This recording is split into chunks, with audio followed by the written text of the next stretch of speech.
Di sebuah hotel bintang 5, Bella diperlakukan seperti tamu tak diinginkan oleh ibu mertuanya, yang dengan tegas menyatakan tak ada kamar untuknya.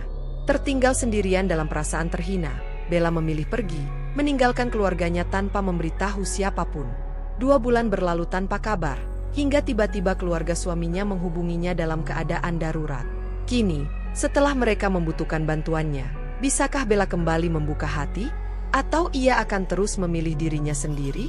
Pagi di rumah kecil Bella selalu dimulai dengan suara halus ketel listrik yang mendesis pelan. Aroma kopi yang baru diseduh menguar dari dapur mungil itu, memenuhi ruangan yang tertata rapi meskipun tidak mewah. Bella selalu bangun lebih awal daripada fajar. Baginya, ada sesuatu yang menenangkan pada ketenangan pagi, seolah udara yang masih segar memberikan waktu untuk bernapas sebelum dunia mulai menuntut macam-macam darinya. Dengan rambut yang masih berantakan dan piyama lembut yang disukainya, Bella berjalan pelan menuju jendela ruang tamu. Ia membuka tirai perlahan. Cahaya matahari menerobos masuk dan menari tipis di atas lantai kayu yang sudah sedikit usang. Ia menyukai rumah itu. Setidaknya, di tempat itulah ia merasa paling dekat dengan dirinya sendiri. Rumah itu bukan besar, namun di dalamnya terdapat dunia kecil di mana ia bisa bekerja, tertawa, menangis, atau sekadar diam tanpa ada yang menghakimi. Di sudut ruangan, sebuah meja kayu dipenuhi kertas sketsa, tablet gambar, dan beberapa cat air yang sudah mulai mengering.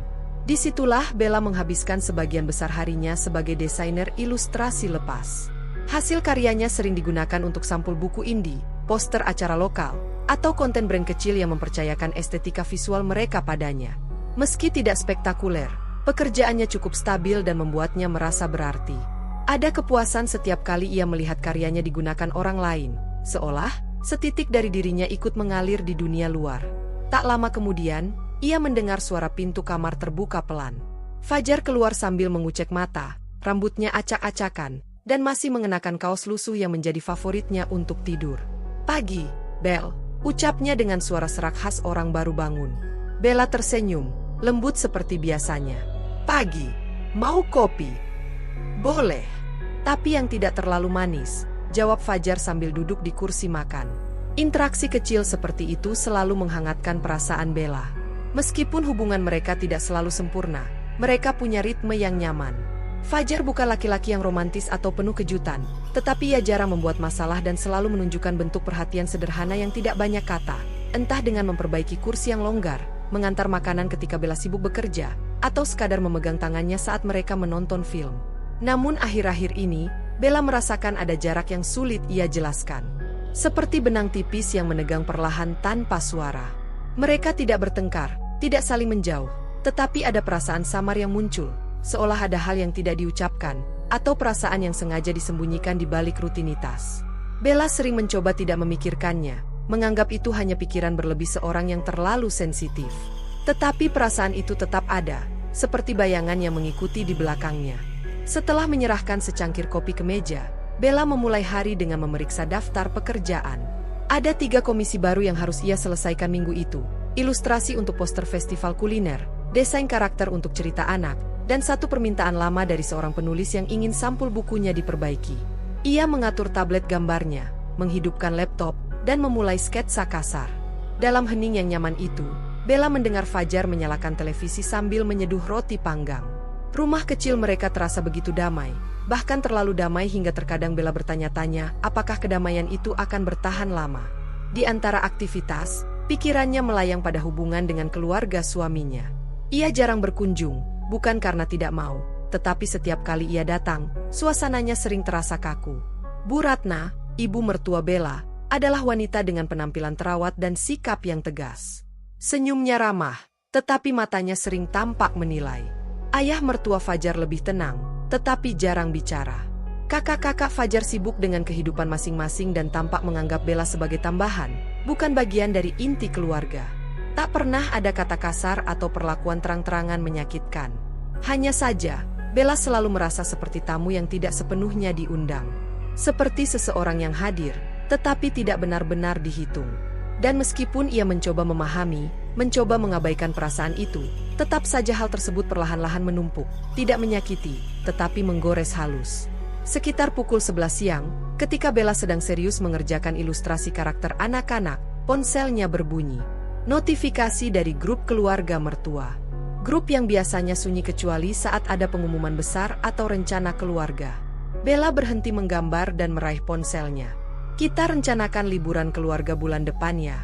Destinasi, Bandung. Mau 3 hari 2 malam. Semua ikut, tulis salah satu kakak Fajar. Segera setelah itu pesan menyusul. Bella ikut, kan?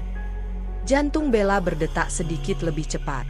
Undangan itu terdengar sederhana, tapi baginya terasa seperti undangan untuk dunia yang sering membuatnya kikuk. Bella menatap layar ponselnya lama, lalu menoleh pada Fajar yang sedang fokus pada laptop kerjanya. Yang, panggil Bella pelan. Keluarga kamu mau liburan keluarga bulan depan. Oh ya. Fajar menoleh sebentar. Ke Bandung. Iya. Mereka bilang semua ikut. Termasuk aku. Fajar mengangguk santai. Ya ikutlah. Mumpung kamu juga butuh liburan. Nanti aku bilang ke mama. Ada secercah hangat di dada Bella ketika mendengar kata kamu juga butuh liburan. Tetapi ia tahu Fajar tidak menangkap betapa besar arti kalimat itu baginya. Ini bukan sekadar liburan. Ini kesempatan, atau mungkin ujian, baginya untuk berbaur, untuk diterima, untuk merasa bukan sekadar pelengkap dalam hidup Fajar. Bella akhirnya membalas pesan dengan kalimat sopan dan penuh senyum, meski senyum itu hanya ia bayangkan. Iya, aku ikut. Terima kasih sudah mengundang. Setelah mengirim pesan itu, Bella menaruh ponselnya, menghela napas pelan, lalu kembali menatap layar tablet. Garis-garis sketsa yang ia buat tampak berbeda sekarang, entah lebih kaku atau lebih hidup, ia tidak tahu. Ia hanya merasakan sesuatu bergerak pelan di dalam dirinya. Harapan kecil yang tumbuh bersama kecemasan yang sama besarnya. Hari itu berlanjut dengan rutinitas yang sama seperti biasa, tetapi pikiran Bella sudah sibuk membayangkan bagaimana liburan itu nanti. Ia mulai memikirkan pakaian apa yang harus ia siapkan, bagaimana ia harus bersikap di depan ibu mertua, bagaimana membangun suasana agar tidak canggung.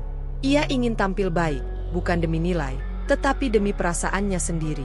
Di penghujung hari, ketika matahari hampir tenggelam dan cahaya jingga masuk melalui celah tirai, Bella duduk di balkon kecil rumahnya sambil membawa secangkir teh hangat. Angin sore mengusap wajahnya lembut. Ia menutup mata, membiarkan dirinya merasakan ketenangan sesaat. Ia tidak tahu bahwa liburan itu kelak menjadi awal dari perjalanan emosional terbesar dalam hidupnya. Yang ia tahu hari itu hanyalah satu hal.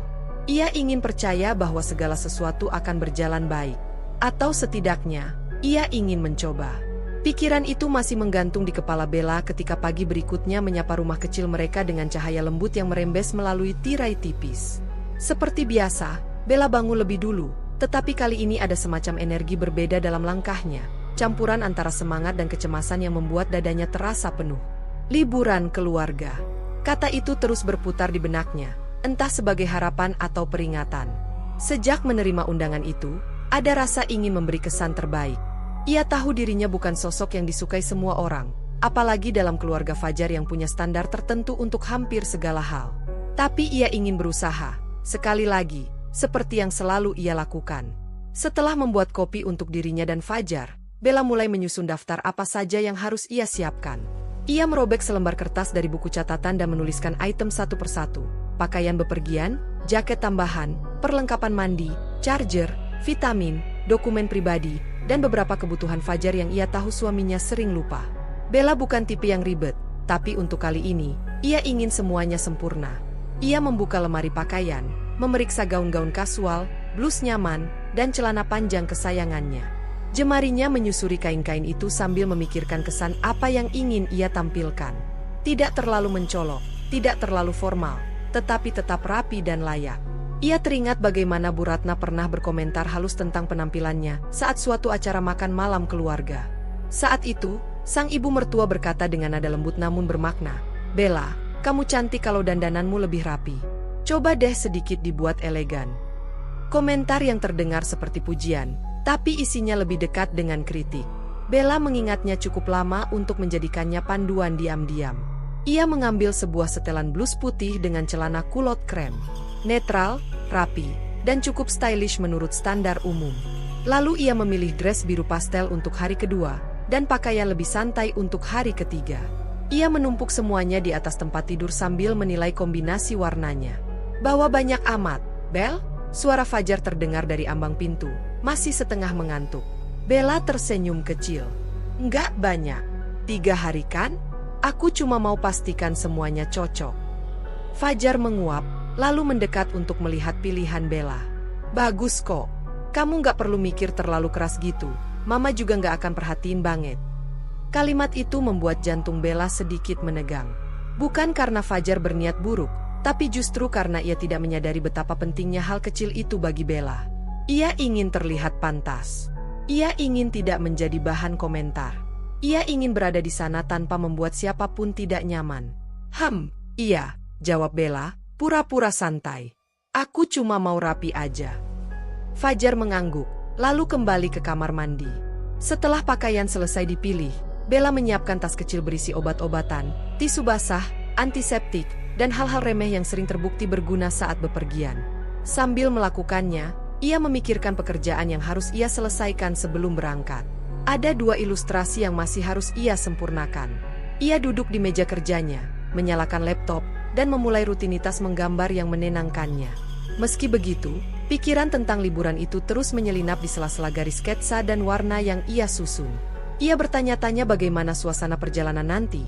Apakah ia akan duduk di samping Fajar atau di belakang bersama salah satu iparnya?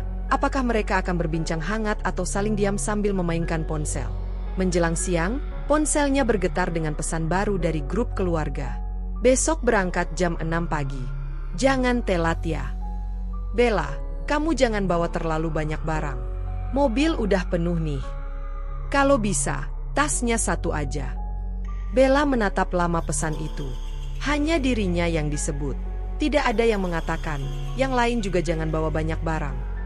Tidak ada yang memisahkan arahan itu sebagai aturan umum. Pesan itu ditujukan kepadanya saja, seolah ia orang yang paling berpotensi merepotkan. Ia menahan napas sejenak, mencoba tidak memikirkan terlalu jauh. Mungkin mereka cuma memastikan. Mungkin mereka tidak bermaksud apa-apa. Tetapi rasa halus yang menggores hatinya tetap terasa. Saat malam tiba, Bella dan Fajar menghabiskan waktu di ruang tamu. Fajar menonton video lucu dari ponselnya, sementara Bella menyetrika pakaian-pakaian yang akan ia bawa. Aroma hangat dari setrika memenuhi ruangan, bercampur dengan suara lembut musik dari speaker kecil di dekat meja. "Bel," kata Fajar tiba-tiba, memecah suasana tenang. "Kamu yakin mau ikut besok? Maksudku, kalau kamu sibuk juga nggak apa-apa. Kok?" Bella terkejut mendengarnya. "Kenapa kamu bilang gitu?" "Gak tahu, kamu kelihatan capek. Lagian, liburan keluarga kadang bikin kamu. Ya, kamu tahu." Fajar mengangkat bahu. Ada sesuatu yang menusuk hati Bella. Ada rasa pedih ketika menyadari bahwa Fajar bisa melihatnya merasa canggung di keluarga itu, tetapi tidak mencoba menjembatani atau membuatnya lebih nyaman. Ia hanya menawarkan opsi untuk tidak ikut. Padahal Bella ingin sekali merasa menjadi bagian dari keluarga mereka. Ia ingin dilibatkan, bukan disarankan untuk menghindar. "Aku ikut," jawab Bella dengan senyum kecil yang ia paksa muncul. "Aku nggak apa-apa." Fajar mengangguk tanpa banyak debat. "Oke, kalau kamu yakin." Setelah semua siap, Bella berbaring di tempat tidur sambil menatap langit-langit. Fajar sudah tertidur di sampingnya, nafasnya teratur dan damai. Bella memeluk selimut hingga ke dada, mencoba menenangkan pikirannya. Ia ingin liburan ini berjalan baik. Ia ingin membuktikan bahwa ia bukan beban. Ia ingin diterima, bahkan sedikit saja. Pagi keberangkatan tiba lebih cepat dari yang ia harapkan. Udara dingin menyentuh kulitnya saat ia dan Fajar keluar membawa koper kecil. Mereka tiba di rumah mertua tepat pukul 5.50. Mobil besar sudah terparkir di depan, dan keluarga lain sudah bersiap. "Pagi, Bel." "Pagi." Senyuman mereka tipis, sopan, tetapi penuh jarak. Bella membalas semuanya dengan sopan pula. Ketika mereka mulai memasukkan barang-barang, kakak iparnya memeriksa koper Bella. "Kecil ya? Bagus. Biar muat." Suaranya terdengar netral, tapi Bella menangkap nada lega yang terlalu jelas. Ia hanya tersenyum. "Iya, aku bawa yang penting-penting aja." Saat perjalanan dimulai, Bella duduk di kursi tengah, di samping anak dari kakak iparnya. Fajar duduk di depan bersama ayahnya. Percakapan yang mengalir terasa sedikit canggung, penuh basa-basi, tetapi masih dalam batas wajar. Sesekali mereka tertawa kecil, sesekali mereka terdiam panjang. Di luar jendela, pemandangan kota mulai berganti dengan perbukitan dan pepohonan. Jalanan yang berliku-liku membuat Bella merasa sedikit mual, tetapi ia menahannya sambil menatap keluar untuk mencari udara segar. Yang tidak ia sadari adalah bagaimana, perlahan-lahan, benih-benih kecil ketidaknyamanan mulai tumbuh. Mereka belum menjadi konflik, belum menjadi pertengkaran. Namun seperti garis halus yang mengintip di balik kain, semuanya menunggu waktu untuk terlihat jelas. Bella menyandarkan kepala ke kursi, menarik napas panjang, dan berkata dalam hati, "Aku akan berusaha." Ia tidak tahu bahwa usaha itu, kelak, tidak akan pernah cukup bagi seseorang. Namun ia tetap melanjutkannya. Perjalanan pun berlanjut, dengan matahari naik perlahan di belakang awan tipis pagi hari. Cahaya itu menghangatkan mobil yang meluncur mulus melewati jalan tol menuju Bandung, seakan memberikan janji bahwa hari itu akan berjalan baik. Bella mencoba mempercayainya, meski ada sesuatu di dalam dirinya yang sejak tadi bergerak gelisah, seperti bayangan yang selalu berada satu langkah di belakangnya. Ia menatap keluar jendela, melihat pepohonan hijau berlari pelan ke belakang, berharap perjalanannya kali ini akan menjadi titik awal hubungan yang lebih hangat dengan keluarga suaminya. Setelah hampir 3 jam berkendara, mobil akhirnya memasuki area Hotel Bintang 5 yang menjulang mewah. Bangunan itu berdiri megah dengan dinding kaca yang berkilau memantulkan cahaya matahari. Pintu utama berputar otomatis, sementara para staf hotel menyambut tamu dengan seragam rapi dan senyum profesional. Bella tertegun sejenak, ia belum pernah menginap di hotel semewah ini sebelumnya. Ada rasa gugup, tetapi juga takjub. Setidaknya, ia berharap pengalaman ini akan menjadi hal baik. "Wah, bagus banget tempatnya," gumam Bella lirih. Anak dari kakak iparnya berseru-seru, sementara Fajar hanya mengangguk kecil, terlihat lebih fokus pada ponselnya. Bella menarik napas panjang dan memaksa dirinya merasa tenang. Ia ingin tampil pantas, percaya diri, dan tidak terlihat canggung. Ia menegakkan punggung, merapikan blus, lalu membantu mengambil beberapa tas kecil dari dalam mobil.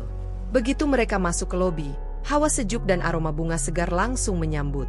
Lampu gantung kristal bergemerlap di tengah ruangan, sementara sofa-sofa empuk tersusun estetik. Para tamu berjalan dengan pakaian rapi dan langkah yakin. Bella berjalan di belakang rombongan keluarga Fajar, berusaha tetap tenang di tengah keramaian. Bu Ratna memimpin rombongan menuju meja resepsionis. Wanita itu tampil elegan dengan pakaian krem dan perhiasan yang serba serasi. Ia tersenyum pada petugas hotel, senyum yang tegas namun penuh gaya, sebelum memberikan dokumen reservasi. "Untuk keluarga besar Fajar," katanya. Petugas resepsionis itu memeriksa data, mengetik beberapa saat, lalu tersenyum ramah. "Baik, Bu. Kami sudah siapkan 2 suite dan 1 kamar deluxe sesuai pesanan." Bella berdiri sedikit di belakang. Ia tidak terlalu mengerti pembagian kamar, tetapi ia berpikir Fajar tentu sudah menyampaikannya sebelumnya. Ia melirik suaminya, tetapi Fajar masih sibuk dengan ponsel, entah membalas pesan kerja atau hanya menghindari pandangan. "Ada 3 kamar?" tanya salah satu kakak iparnya. "Ya," jawab Bu Ratna. "1 suite untuk keluarga kalian, 1 suite untuk kami, dan 1 kamar cadangan untuk Fajar." Kata-kata itu melayang begitu saja ke udara, tetapi ketika mendarat di telinga Bella, rasanya seperti batu yang dijatuhkan ke dalam dada kosong. Ia mengerjap, mencoba memastikan bahwa ia tidak salah dengar. "Untuk Fajar," ulangnya dalam hati. Kakak iparnya tidak tampak terkejut. Anak-anaknya berlarian kecil di sampingnya, sementara suaminya hanya mengangguk. Semua tampak normal bagi mereka. Petugas resepsionis lalu bertanya sopan, "Apakah ada tambahan tamu lain yang perlu kami cek, Bu?" Bu Ratna menggeleng sambil tersenyum. "Tidak, itu saja." Seluruh dunia seakan berhenti 1 detik. Bella menunggu seseorang menyebut namanya. Menunggu ada yang menambahkan, "Oh, dan istri Fajar, Bella, dapat kamar mana?" Tetapi tidak ada. Tidak ada satupun dari mereka yang menyebut dirinya. Ia berdiri di sana, seakan menjadi bayangan yang tiba-tiba tidak terlihat oleh siapapun. Bella menelan ludah, tenggorokannya mengering. Ia menatap Fajar, berharap suaminya akan mengoreksi informasi itu. Tetapi Fajar hanya menatap ibunya, lalu menatap petugas resepsionis, dan diam. Diam yang terlalu panjang. Diam yang mengiris lebih dalam daripada kata-kata. Akhirnya Bella bersuara, dengan nada halus tetapi terdengar jelas. "Kamar untuk aku, yang mana?" Terlalu sunyi. Bu Ratna menoleh, raut wajahnya tampak seolah baru mengingat keberadaan Bella. "Oh, Bella," katanya dengan nada ringan, namun tajam bagi hati Bella. Kita nggak pesan kamar untuk kamu. Kan masih bisa tinggal bareng Fajar nanti. Petugas resepsionis, yang tampaknya menangkap ketegangan, dengan sopan bertanya. Apakah perlu kami tambahkan 1 kamar lagi, Bu? Kami masih punya 2 kamar tersisa. Namun sebelum siapapun menjawab, Bu Ratna menggeleng cepat, seakan tawaran itu sangat tidak masuk akal. Tidak usah, tidak usah. Sudah cukup. Kamar deluxe-nya memang cadangan untuk Fajar, kalau dia butuh ruang atau mau kerja. Bella kan bisa menyesuaikan. Kata menyesuaikan itu menusuk lebih tajam daripada pisau yang diselipkan dengan senyum. Kakak iparnya menambahkan sambil tertawa kecil. Iya, Bel. Kamu MAH fleksibel, kan? Lagian ini perjalanan cepat aja. Fajar masih diam. Ia bahkan tidak berusaha memandang Bella. Hanya memegang koper dan menunggu proses check-in selesai. Bella merasakan dadanya sesak. Ia ingin bertanya, ingin memastikan bahwa semua ini hanya salah paham. Tetapi kata-kata itu tidak keluar. Ada rasa tercekik, campuran antara malu, sakit, dan keterkejutan. Dalam 1 detik yang panjang, ia melihat semuanya dengan sangat jelas. Tidak ada seorang pun yang memikirkan dirinya dalam rencana ini. Tidak ada seorang pun yang merasa perlu menanyakan kebutuhannya. Tidak ada seorang pun yang menganggap ia bagian dari keluarga, bahkan untuk hal yang sesederhana kamar. Seolah-olah, ia tidak layak dihitung. Ketika kunci-kunci kamar sudah dibagikan, rombongan keluarga itu mulai berjalan menuju lift. Bella berdiri beberapa langkah di belakang. Suaranya hilang. Tangannya gemetar begitu halus sehingga hanya ia sendiri yang menyadarinya. Fajar menoleh sebentar. Hanya sebentar. Bel, nanti kita atur, ya, katanya singkat. Hanya itu. Sebuah janji kosong yang bahkan tidak diucapkan dengan keyakinan. Bella tahu, dari sorot mata Fajar, bahwa ia sendiri tidak tahu harus berkata apa. Saat mereka semua melangkah menuju lift, Bella tidak ikut. Ia berhenti di tengah lobi, memandangi lantai marmer yang berkilau dan lampu kristal yang memesonakan mata. Suara-suara tamu lain, gesekan koper, dan musik instrumental dari speaker hotel terdengar jauh, seakan dirinya sudah terpisah dari dunia sekitar. Dalam keheningan batinnya, Bella meraih ponsel. Tangannya masih sedikit gemetar, tetapi hatinya sudah mengambil keputusan. Ia membuka aplikasi pemesanan hotel. Hotel lain, di kota yang sama, tapi bukan di tempat ini. Ia memesan 1 kamar single di hotel yang jaraknya tidak terlalu jauh, tetapi cukup jauh dari keluarga suaminya. Tanpa menunggu siapapun, tanpa mengatakan apapun, tanpa menoleh pada lift yang baru saja tertutup di depan mata, Bella mengambil kopernya dan melangkah keluar dari hotel itu. Udara luar terasa lebih dingin, tetapi anehnya, lebih jujur. Setiap langkah yang ia ambil terasa seperti berjalan sambil memegang hatinya yang terbelah, bukan pecah sekaligus, tetapi retak perlahan, seperti kaca tipis yang ditekan terlalu keras. Dan di bawah langit Bandung yang mulai mendung, Bella pergi sendirian. Tidak ada yang tahu. Tidak ada yang memanggilnya. Tidak ada yang mencarinya. Yang ada hanyalah suara batinnya sendiri yang berbisik lirih. Sampai di sini aku tak sanggup lagi menunggu diperlakukan layak. Udara Bandung yang mulai mendung itu menemani langkah Bella yang pergi sendirian, membawa retakan yang perlahan tapi pasti menyebar di dalam hatinya. Retakan yang kini mulai menuntut untuk diperhatikan. Dengan koper kecil yang terguling pelan di trotoar, ia menghentikan taksi online yang lewat dan menyebutkan nama hotel yang baru saja ia pesan tanpa pikir panjang. Suaranya terdengar lelah, namun mantap, seakan ada bagian dalam dirinya yang akhirnya menyerah pada kenyataan bahwa ia tidak lagi bisa memaksakan diri untuk tetap berada di tempat yang tidak menganggapnya ada. Perjalanan menuju hotel barunya tidak jauh. Hanya 15 menit melewati jalan kota yang mulai ramai oleh kendaraan petang hari. Lampu-lampu jalan menyala, menciptakan bayangan panjang di trotoar dan gedung-gedung. Suasana itu terasa asing, namun entah bagaimana justru memberi Bella ruang untuk bernapas. Taksi berhenti di depan hotel yang jauh lebih sederhana daripada tempat keluarga suaminya menginap, tanpa lampu kristal mewah, tanpa sofa empuk berwarna emas, tanpa musik instrumental yang memaksa orang merasa kecil. Lobi hotel ini lebih hangat, lebih manusiawi, dan entah kenapa, lebih bisa merangkul hatinya yang sedang runtuh. Setelah mendapatkan kunci kamar, Bella masuk ke ruang kecil berwarna krem lembut. Ada tempat tidur queen sederhana, meja kayu dengan lampu kecil, dan jendela yang menghadap ke jalan kota.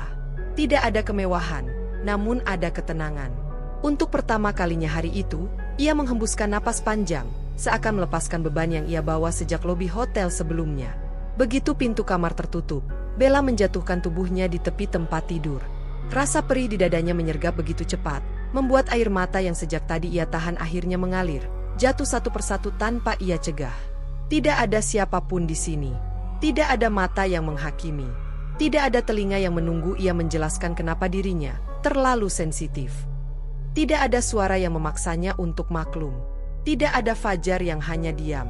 Hanya dirinya, dan luka yang harus ia hadapi seorang diri. "Kenapa aku harus merasa seolah-olah aku tidak pantas?" bisiknya lirih, suaranya pecah. "Kenapa aku selalu menjadi orang yang harus menyesuaikan?" Ia mengusap pipinya, tetapi air mata baru kembali mengalir.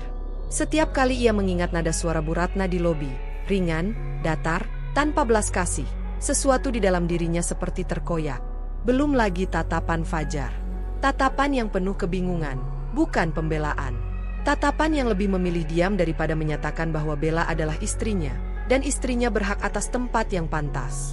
Bella bertanya-tanya, sejak kapan ia merasa begitu sendirian meski berada di samping orang yang ia cintai? Ia mengambil ponsel dari tasnya.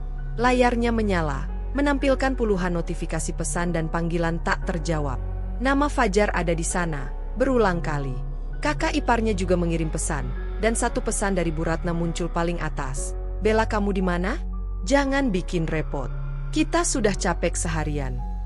Kata repot itu terasa seperti hantaman lain. Bella mengembuskan napas keras, menahan diri agar tidak membalas dengan kata-kata yang mungkin akan ia sesali nanti. Ia bukan tipikal yang meledak, bukan yang suka konflik, dan bukan pula yang ingin menciptakan drama. Tapi hari ini, rasanya dunia memaksa dirinya untuk merasa. Bella menatap ponsel itu lama, kemudian ia memencet tombol power.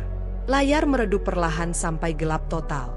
Ia mematikan ponsel, dan bersama itu ia mematikan akses siapapun terhadap dirinya malam ini. Tidak ada penjelasan, tidak ada permintaan maaf, tidak ada pembelaan diri, tidak ada kesempatan bagi siapapun untuk mengatakan bahwa ia berlebihan atau baper.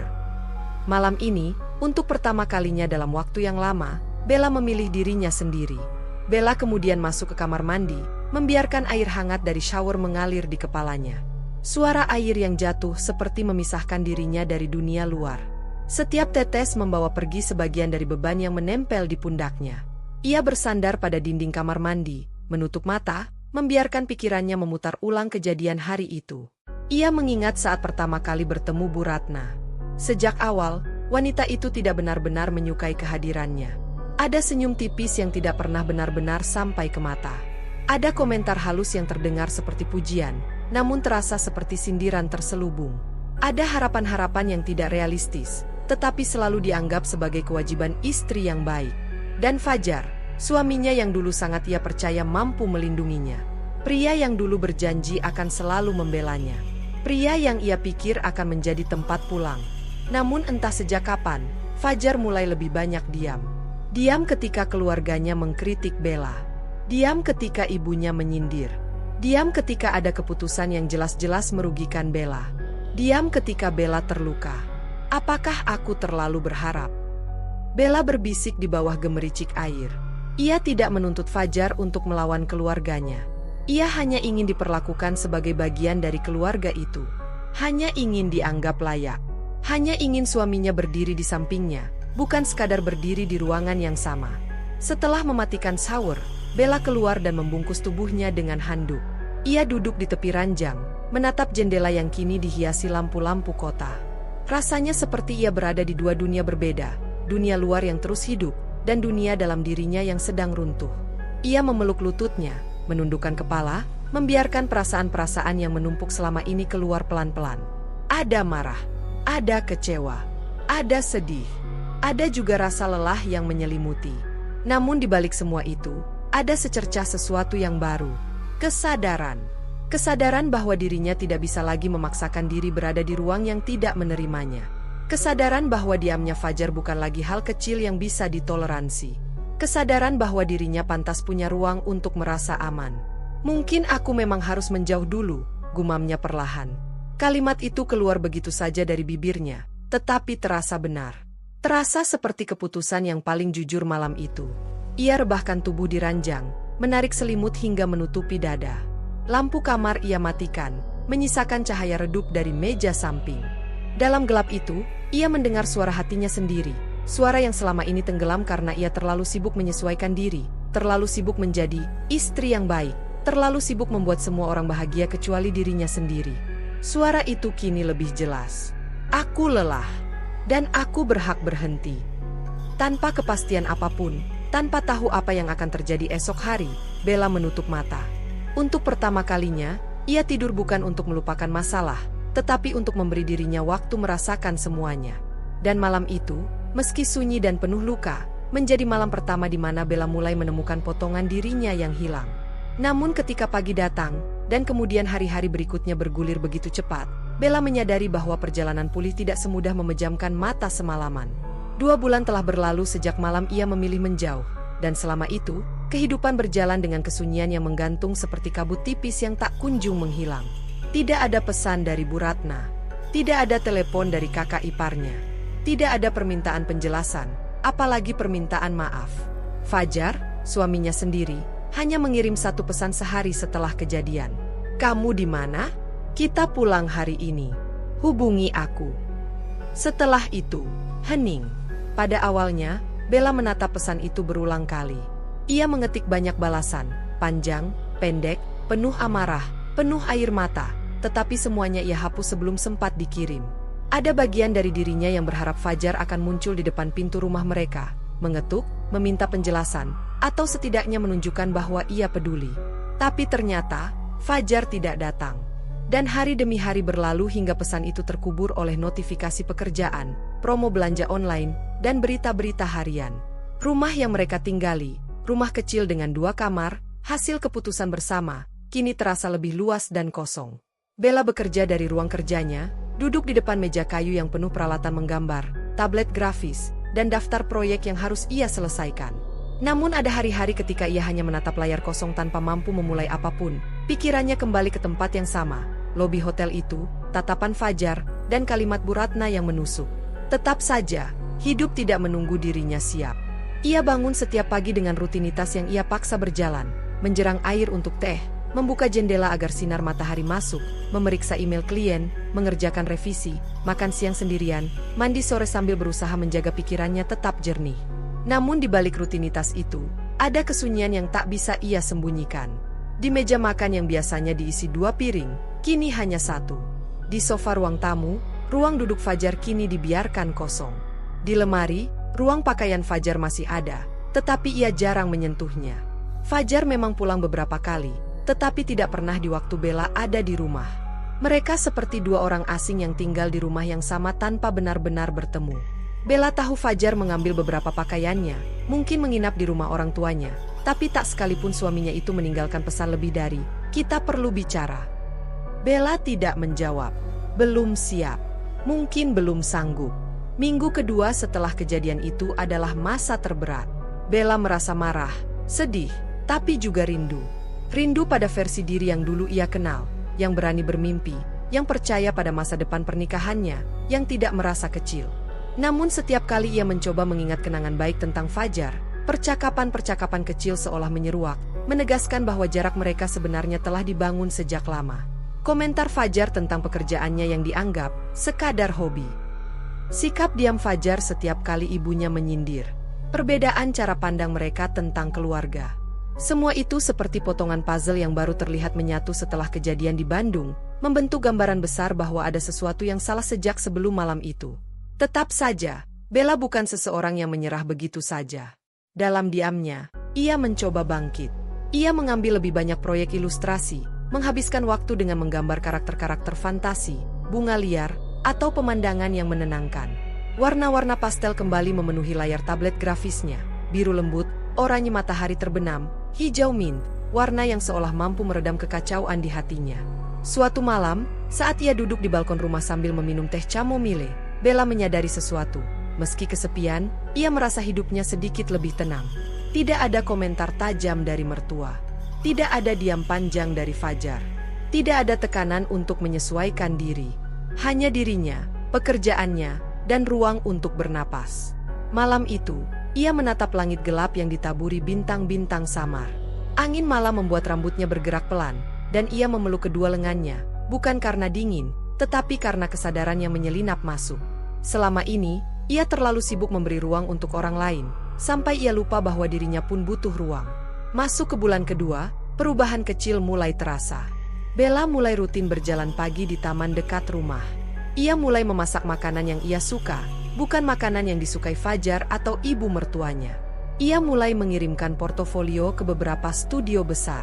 Untuk pertama kalinya dalam waktu lama, ia menghabiskan setengah hari untuk merapikan rumah, membuang barang-barang yang tidak ia butuhkan, termasuk hadiah-hadiah kecil dari mertua yang sebenarnya tidak pernah ia sukai. Namun setiap malam, ketika sunyi datang, pertanyaan yang sama selalu kembali menghantuinya. Apa yang sebenarnya aku perjuangkan selama ini? Ia tidak punya jawaban. Yang ia tahu hanyalah rasa sakit itu masih ada, meski tidak lagi meledak-ledak. Sekarang luka itu berubah menjadi sesuatu yang lebih dalam, lebih tenang, tapi juga lebih menusuk. Fajar tidak menghubungi lagi. Dan entah mengapa, itu justru membuat Bella lebih sakit dari semua hal lainnya. Bagaimana mungkin seseorang yang dulu berjanji akan menghabiskan hidup bersamanya, kini tidak berusaha mencari keberadaannya?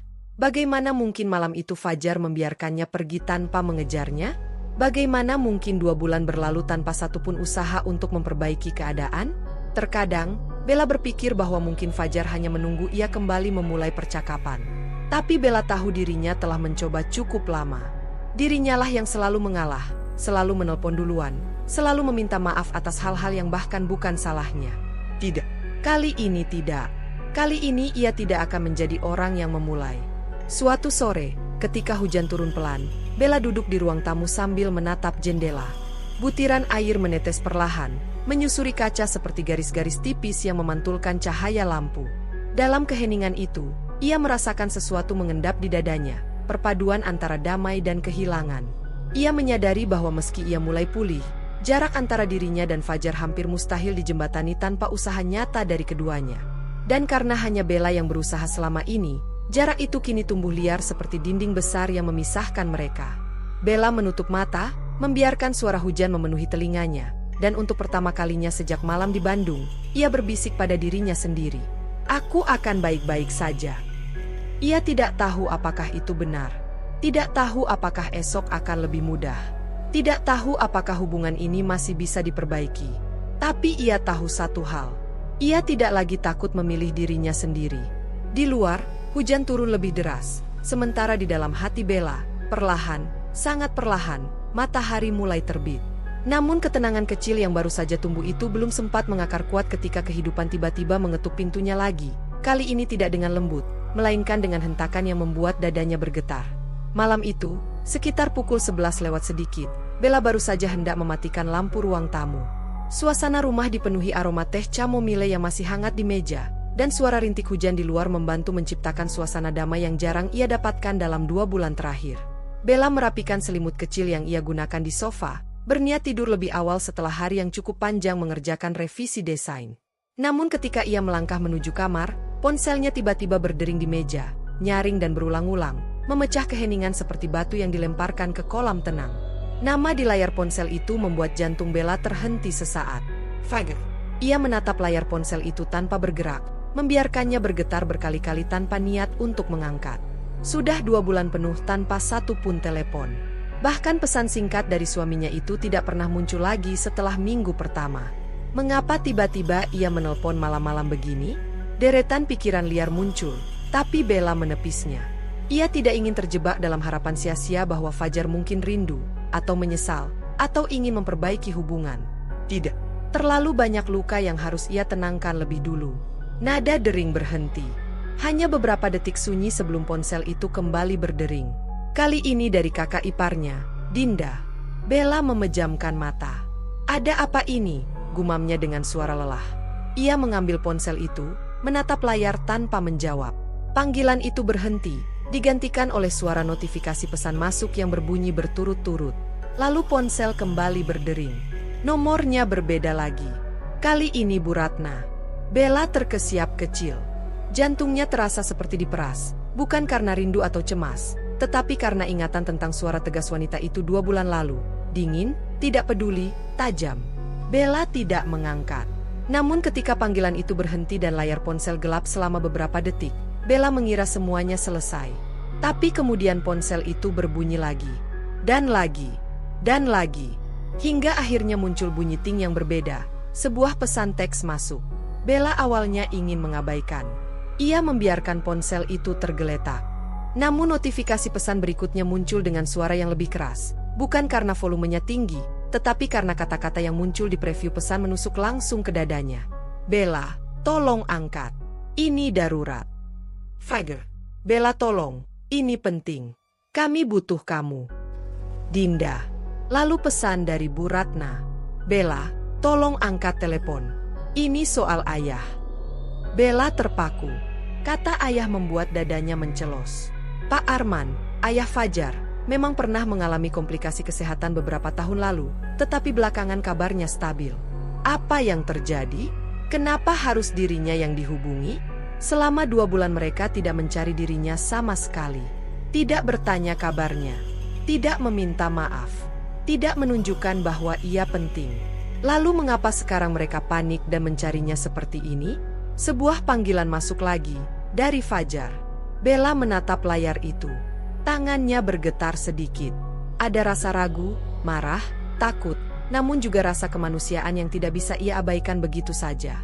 Setelah 3 dering, Bella akhirnya menggeser tombol hijau di layar. Halo. Suaranya terdengar parau, hampir tidak ia kenali sendiri. Di seberang, suara Fajar terdengar kacau, lebih kacau dari yang pernah Bella dengar. Bella? Bella, kamu dengar aku? Ya, ada apa? Bella, ayah. Ayah masuk Icu. Nafas Fajar terputus-putus. Kami butuh kamu. Tolong, kami butuh kamu sekarang. Kata-kata itu mengalir begitu cepat sampai Bella hampir tidak sempat memprosesnya. Icu? Kenapa? Apa yang terjadi? Fajar menghela napas panjang, terdengar seperti seseorang yang sudah kehabisan tenaga. Tadi sore ayah pingsan. Dokter bilang komplikasi jantung. Dan kami nggak bisa menemukan dompet ayah atau tas kerjanya. Di dalamnya ada kartu identitas, kartu asuransi, semua data penting. Kamu yang terakhir melihat tas ayah. Bella mengerutkan kening. Aku? Iya. Waktu kita di Bandung. Tas itu terakhir kali kamu yang pegang. Kamu yang bantu ayah bawa masuk ke kamar. Kami nggak bisa masukin dia ke perawatan lanjutan tanpa itu. Bella terdiam. Ia berusaha mengingat. Memang benar, malam itu sebelum semua berantakan, ia sempat membantu Pak Arman membawa beberapa barang ke kamar. Tetapi ia tidak ingat apa-apa tentang tas itu setelahnya. Apakah tertinggal di kamar? Apakah ia sempat memindahkannya? Atau tiba-tiba dadanya berdebar, jangan-jangan keluarga itu kini mencari kambing hitam? Sebelum ia sempat bertanya lebih jauh, suara lain muncul dari belakang Fajar. Suara Bu Ratna. Fajar, sudah ketemu Belanya? Tanya dia. Tanya di mana tas ayah. Bella memejamkan mata. Nada itu, nada yang sama. Nada yang memerintah, mendesak, mendakwa. Fajar kembali berbicara, lebih lembut, namun tetap tegang. Bella, kami nggak bermaksud menyalahkan kamu. Kami butuh bantuan kamu. Tolong, ayah kritis. Bella membuka mata. Dalam sekejap, rumah yang tenang itu terasa berputar. 2 bulan penuh ia tidak dianggap, tidak dicari, tidak dipedulikan. Namun detik keadaan berubah. Mereka mencarinya dengan panik, seolah dirinya satu-satunya harapan. Ada bagian dalam dirinya yang ingin berkata, "Kenapa harus aku? Kenapa hanya saat terdesak kalian ingat aku ada?" Namun suara lain, lebih lembut, lebih manusiawi, mengatakan, "Ini soal nyawa, soal ayah." Bella menarik napas dalam-dalam. Suaranya bergetar ketika ia akhirnya berkata, "Baik, aku akan cari tas itu. Mungkin tersimpan di rumah. Aku cek sekarang." Fajar terdengar hampir roboh karena lega. "Terima kasih, Bella. Terima kasih. Aku mohon cepat ya." Percakapan itu berakhir, tetapi jantung Bella belum berhenti berdebar. Ponselnya terus berbunyi, pesan dari Dinda, pesan dari Bu Ratna, terus-menerus. Semua mengatakan hal yang sama. Mereka butuh Bella. 2 bulan sunyi. 2 bulan tanpa kabar. 2 bulan dia bukan siapa-siapa bagi mereka. Namun malam ini, semuanya berubah. dan Bella berdiri di tengah ruang tamu, ponsel di tangan, dengan satu kesadaran yang menggigil di seluruh tubuhnya. Dunia yang telah ia tinggalkan 2 bulan lalu kini kembali menariknya masuk. Dengan cara yang paling tiba-tiba, paling brutal, dan paling tak terduga. Dan malam itu, setelah berdiri cukup lama di tengah ruang tamu dengan ponsel yang terus bergetar di tangannya, Bella tahu bahwa waktunya untuk bergerak telah tiba. Bukan karena ia ingin kembali, bukan karena ia ingin diterima, tetapi karena di balik semua luka, ada bagian dari dirinya yang tidak bisa mengabaikan kata kritis. Ia mengenakan jaket tipis, memasukkan ponsel dan dompet ke dalam tas kecil, lalu menghela napas panjang sebelum melangkah keluar dari rumah. Hujan telah berhenti, menyisakan jalanan yang basah dan memantulkan cahaya lampu jalan. Udara malam terasa dingin, menusuk kulit, dan entah mengapa menegaskan betapa rapuhnya situasi yang kini ia hadapi. Di perjalanan menuju rumah sakit, Bella hanya menatap keluar jendela mobil. Lampu-lampu kota melewati pandangannya seperti garis-garis cahaya yang tak jelas bentuknya, seolah dunia berjalan lebih cepat daripada pikirannya. Ia memikirkan Pak Arman, pria yang selama ini paling lembut padanya. Orang yang memperlakukannya dengan hormat bahkan ketika anggota keluarga lain bersikap dingin. Bella ingat bagaimana Pak Arman pernah memberikan selimut ke pangkuannya saat mereka berkumpul di ruang keluarga. Ingat bagaimana pria itu tidak pernah menghakiminya. Ingat bagaimana senyumnya selalu menenangkan. Dan sekarang, beliau terbaring di icu. Sementara dirinya, yang dulu bagian keluarga itu, kini kembali sebagai orang asing. Sesampainya di rumah sakit, suasananya terasa berbeda dari yang pernah Bella rasakan. Lobi rumah sakit sepi, hanya suara mesin pembersih lantai dan dengung AC yang terdengar. Namun di depan unit icu, suasananya jauh lebih tegang. Bella melihat Fajar berdiri sambil mondar-mandir, sementara Dinda duduk di kursi tunggu dengan wajah kusut. Bu Ratna berdiri dengan tubuh sedikit membungkuk, dan ketika melihat Bella muncul di ujung lorong, ekspresi wanita itu berubah, bukan menjadi marah, bukan pula senang. Lebih seperti campuran keterkejutan, lega, dan rasa bersalah yang jelas-jelas tidak dapat ia sembunyikan. Bella berhenti beberapa langkah dari mereka. Ada jarak fisik yang terasa sangat nyata, jarak 2 bulan, jarak penuh keputusan, jarak penuh luka yang tak seorang pun berusaha perbaiki. Fajar segera berjalan mendekat. Bella, terima kasih sudah datang. Suaranya rendah, lelah, dan terdengar seperti seseorang yang telah menahan kecemasan terlalu lama. Bella menatapnya sebentar. Bagaimana kondisi ayah? Dinda bangkit dari kursi. Dokter bilang kondisinya kritis. Mereka butuh data asuransi dan riwayat kesehatan yang ada di tas ayah. Fajar bilang kamu mungkin tahu lokasinya. Bella mengangguk pelan, meski hatinya tertarik 2 arah, antara kesedihan dan kelelahan. Aku ingat pernah membawa tas itu, tapi aku tidak tahu apakah tasnya kubawa pulang atau tertinggal di hotel. Bu Ratna yang sejak tadi diam akhirnya bicara.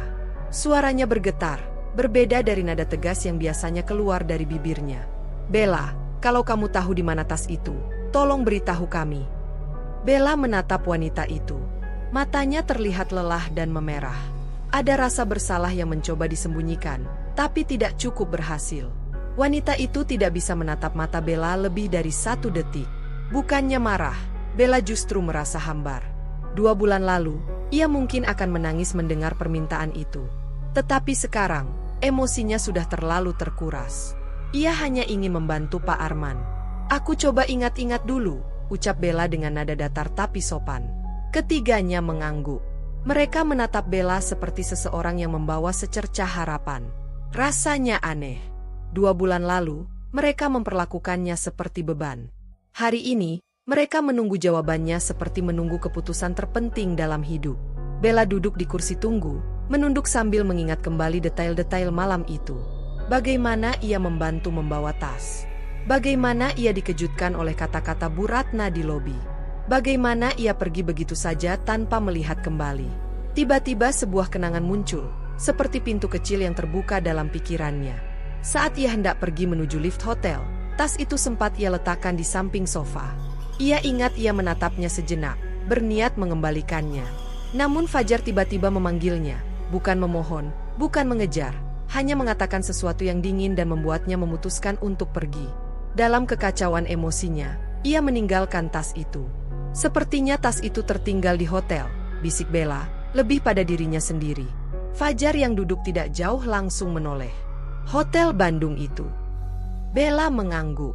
Ya, mungkin mereka menyimpannya. Dinda berdiri cepat. Kalau begitu kita harus hubungi mereka sekarang. Namun Bu Ratna tampak membeku, wajahnya pucat. Tas itu, kamar itu kamar yang harusnya buat Bella waktu itu, kan? Dinda menahan napas, menyadari sesuatu.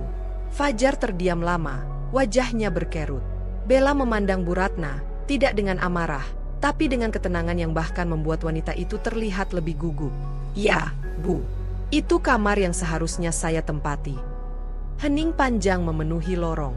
Seperti semua kata yang tidak pernah diucapkan selama 2 bulan itu kembali menyelinap ke udara. Bu Ratna membuka mulut, namun tak ada suara yang keluar. Matanya berkedip cepat, seolah menahan sesuatu. Bella melihatnya, dan untuk pertama kalinya, ia menyadari bahwa rasa bersalah wanita itu bukanlah tipis, melainkan amat besar. Tetapi Bella tidak ingin memecahkan apapun sekarang. Ia tidak butuh pengakuan bersalah, tidak butuh pembenaran, tidak butuh permintaan maaf yang terlambat. Aku akan hubungi hotelnya, ucap Bella lirih. Fajar mengangguk cepat. Aku bantu, Bel. Kita telepon sama-sama. Namun Bella menggeleng pelan. Biar aku saja. Fajar menatapnya, seperti ingin mengatakan sesuatu. Seperti ingin meminta maaf. Seperti ingin menjelaskan. Namun akhirnya ia menahan dirinya, duduk kembali, dan meremas tangannya sendiri. Bella menelepon hotel itu. Setelah beberapa menit penjelasan dan verifikasi, pihak hotel mengatakan bahwa mereka memang menemukan sebuah tas hitam milik tamu yang tertinggal di kamar 2 bulan lalu. Mereka menyimpannya di bagian lost and found, tak pernah ada yang mengklaim. Bisa saya ambil besok pagi? Tanya Bella. Tentu, Bu. Kami akan siapkan, jawab resepsionis. Setelah menutup telepon, Bella berdiri. Tasnya ada. Besok aku ambil. Suasana langsung berubah. Dinda tampak sangat lega hingga nyaris menangis. Fajar mengusap wajahnya sambil menghela napas berat. Bu Ratna menatap lantai, seperti seseorang yang baru saja melihat bayangan kesalahan dirinya sendiri. Sementara Bella hanya berdiri tenang, memandang mereka satu persatu, bukan sebagai istri, bukan sebagai menantu, tetapi sebagai seseorang yang pernah mereka abaikan namun kini mereka butuhkan. Dan untuk pertama kalinya sejak ia masuk lorong itu, sebuah perasaan muncul di dada Bella. Bukan marah, bukan sedih, bukan pula senang, melainkan kesadaran baru bahwa posisi mereka kini tidak lagi seperti dulu. Bella tidak lagi berada di bawah, tidak lagi tak dianggap. Kali ini, mereka yang menunggu keputusan Bella. Ia menatap pintu Icu yang tertutup rapat. Aku akan bantu sebisa mungkin, katanya. Dan meski tidak ada yang berani mengatakannya secara langsung, semuanya tahu bahwa malam itu, di lorong rumah sakit yang dingin dan penuh ketegangan, dunia mereka telah berubah selamanya. Pagi di rumah sakit terasa seperti dunia yang bergerak lebih lambat. Orang-orang berjalan dengan langkah hati-hati, perawat berganti shift, dan suara mesin monitor Icu berdenting stabil. Di kursi tunggu, Bella duduk dengan secangkir teh panas yang mulai kehilangan uapnya. Fajar tertidur dengan kepala bersandar di tembok, sementara Dinda membaca pesan-pesan dari grup keluarga. Bu Ratna berdiri memandangi pintu Icu, seperti seseorang yang sedang menjaga sesuatu yang tidak bisa ia sentuh. Sesekali mata mereka bertemu dengan mata Bella, tetapi cepat kembali berpaling. Ada kecanggungan yang tebal seperti kabut pagi. Ketika dokter akhirnya keluar dan mengatakan bahwa kondisi Pak Arman mulai stabil, meski masih harus terus dipantau, suasana tegang itu perlahan mereda. Dinda menangis pelan. Bu Ratna menutup mulutnya sambil menundukkan kepala. Fajar menghembuskan napas panjang seolah baru saja berhasil menarik kembali hidup yang sempat hilang dari dadanya.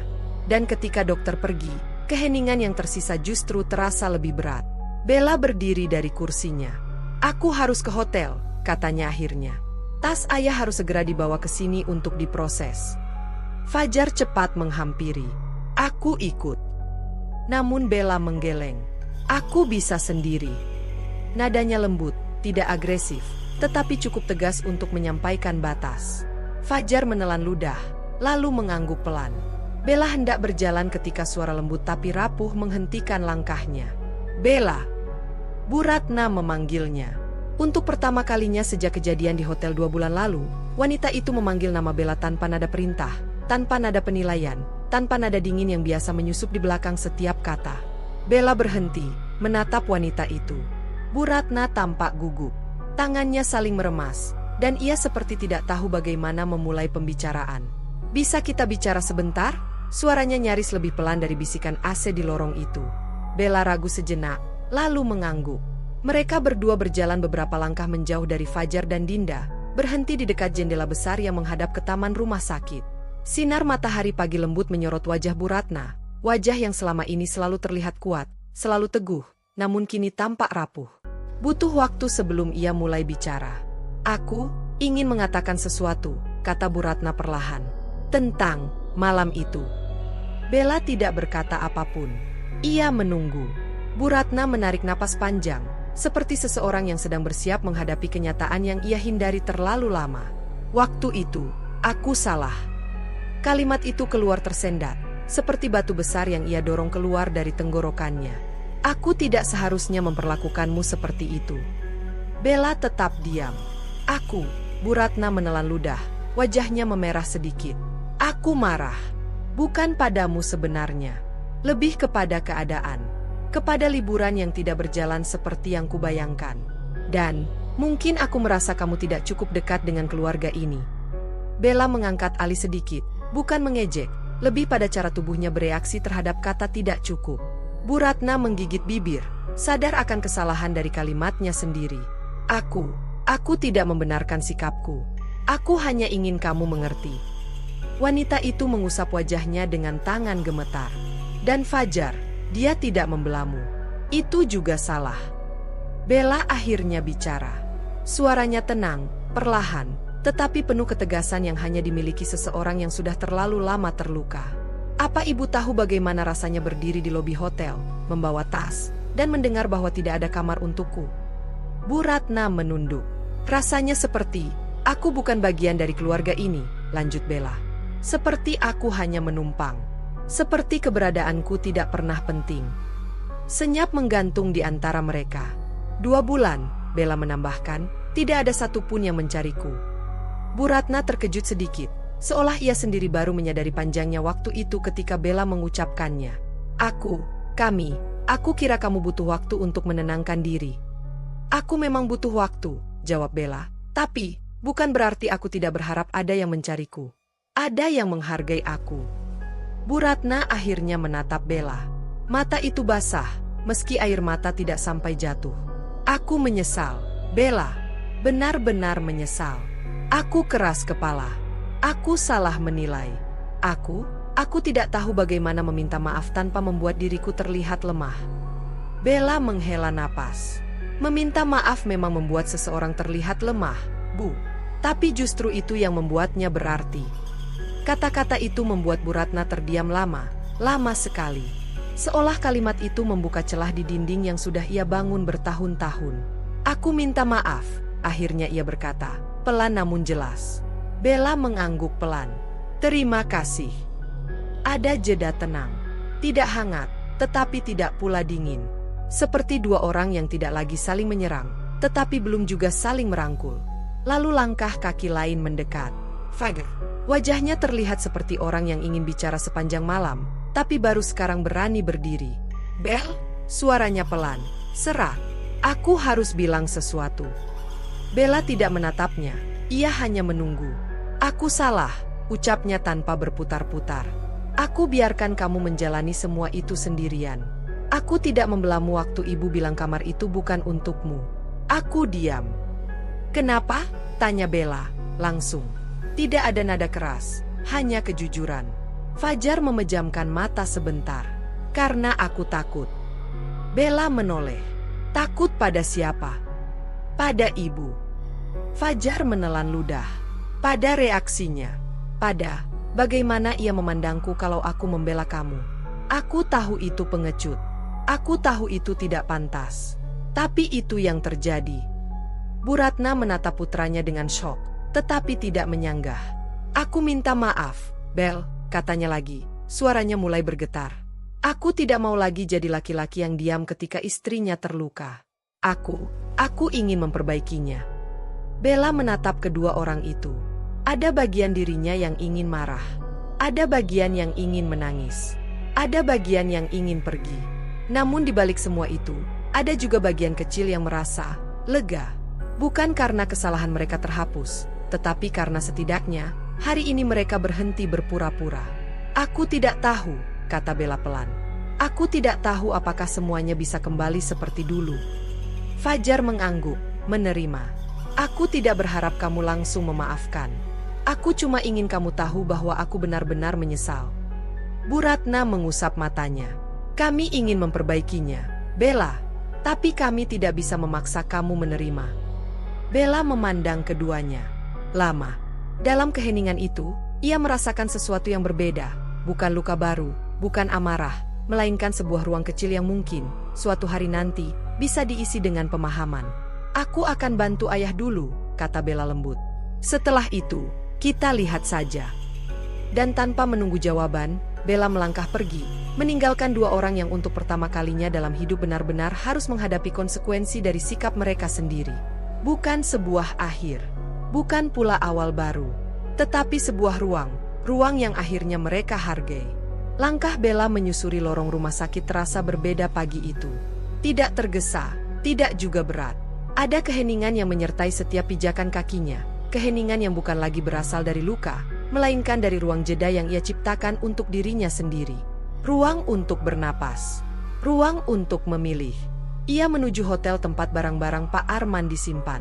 Perjalanan singkat itu memberikan waktu untuk memikirkan ulang percakapan barusan.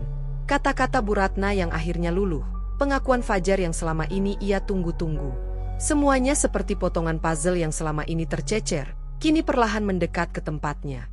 Namun Bella tahu, puzzle itu tidak bisa disusun kembali dalam sekejap. Luka 2 bulan lebih tidak sembuh dalam satu pagi. Ketika ia kembali ke rumah sakit membawa koper, suasananya sudah berbeda. Bu Ratna menyambutnya dengan pandangan canggung, tetapi tidak lagi dingin. Fajar membantu memindahkan koper ke ruang administrasi, dan tidak ada satupun yang mencoba mengarahkan atau memerintah Bella. Mereka menunggu ketika ia selesai mengurus berkas. Tidak mendesak, tidak memaksa. Hanya menunggu. Sesuatu yang sederhana, tapi terasa baru. Setelah semua selesai, mereka duduk di ruang tunggu keluarga. Tidak ada yang tahu harus mulai bicara dari mana. Bella duduk tidak jauh dari mereka, tetapi juga tidak terlalu dekat. Jarak yang menggambarkan keadaan hubungan mereka dengan sangat tepat. Beberapa jam berlalu. Perawat keluar memberi kabar bahwa kondisi Pak Arman stabil dan tidak ada perubahan kritis. Bu Ratna menangis lega. Dinda mengusap punggung ibunya.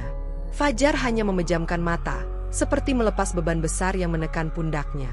Di tengah ketenangan itu, Fajar akhirnya berbicara. "Bel," suaranya pelan, "hati-hati. Kita bisa bicara sebentar nanti, ketika situasi sudah tenang." Bella menatapnya sejenak sebelum mengangguk. "Kita bisa bicara." Nada itu tidak hangat, tetapi bukan pula dingin.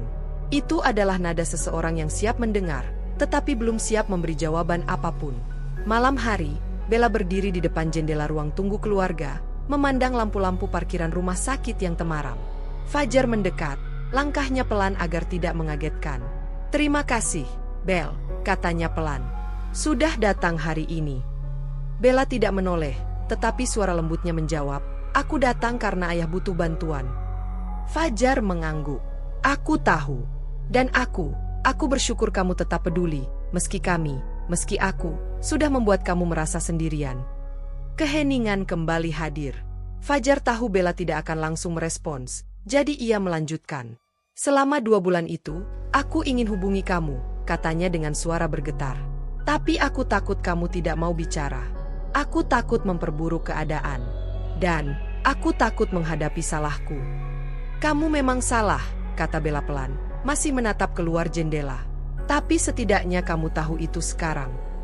"Aku ingin memperbaikinya," ujar Fajar dengan nada tulus. "Bukan hanya karena kita menikah, tapi karena aku benar-benar sayang sama kamu." Bella memejamkan mata sejenak. Kata-kata itu dulu akan membuatnya tersentuh. Kini rasanya seperti sesuatu yang ia dengar tetapi tidak sepenuhnya ia bisa raih.